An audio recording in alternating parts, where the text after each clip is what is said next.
Students எல்லாருக்குமே வந்து ஒரு சிறப்பான ஒரு தரமான காலை வணக்கம், ஒரு ஸ்பெஷலான ஒரு குட் மார்னிங்.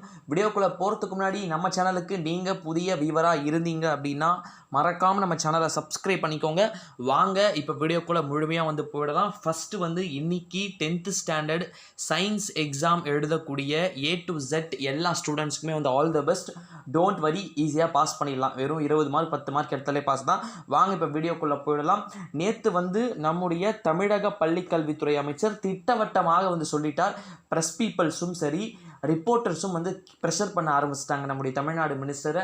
இந்த மாதிரி வந்து கொஷின் பேப்பர் வந்து டஃப்பாக இருந்துச்சு, தயவு செஞ்சு இதுக்காக நீங்கள் வந்து கவர்மெண்ட் வந்து என்ன ரியாக்ஷன் வந்து எடுக்க போகிறீங்க அப்படின்னு கேட்டதுக்கு அதுக்கு நம்முடைய தமிழக பள்ளிக்கல்வித்துறை அமைச்சர் அதற்கு நாங்கள் தொடர்ந்து வந்து ஆராய்ந்து வருகிறோம், அதனை நன்றாக ஆய்வு செய்து ஆசிரியர்கள் மற்றும் நம்முடைய பள்ளி கல்வித்துறையிடம் ஆலோசனை செய்து கிரேஸ் மார்க்ஸ் கருணை மதிப்பெண் வழங்க பரிசீலனையில் உள்ளது அப்படின்ற ஒரு அதிரடியான உத்தரவை வந்து நம்முடைய தமிழக பள்ளி கல்வித்துறை அமைச்சர் வந்து அறிவிப்பை வந்து வெளியிட்டிருக்கிறார். இதுதான் வந்து நம்மளும் சொல்லிட்டு இருக்கோம். கண்டிப்பா 10 மற்றும் 11 12ஆம் வகுப்பு மாணவர்கள், 10ஆம் வகுப்புக்கு டெஃபினெட்லி மேக்ஸ் மட்டும் சொல்லலாம். 11ஆம் வகுப்பு மாணவர்களுக்கு கட்டாயமாக கெமிஸ்ட்ரி, 12th ஸ்டாண்டர்டுக்கு மேக்ஸ் அப்படின்னு சொல்லலாம். அதனால் இந்த மாணவர்களுக்கு, இந்த குறிப்பிட்ட மாணவர்களுக்கு கிரேஸ் மார்க்ஸ் அப்படின்ற கருணை மதிப்பெண் அப்படின்ற ஒரு உத்தரவை வந்து நம்முடைய தமிழக பள்ளி கல்வித்துறை அமைச்சரே வந்து நேற்று சொல்லிட்டார். யாருமே வந்து கேட்கல,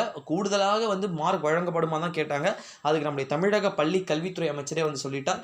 பொறுத்திருந்து பார்ப்போம் நம்ம என்ன மாதிரியான அப்டேட் வருது அப்படின்ட்டு. மறக்காமல் நம்ம சேனலை சப்ஸ்கிரைப் பண்ணிக்கோங்க. Thank you so much. நன்றி, வணக்கம்.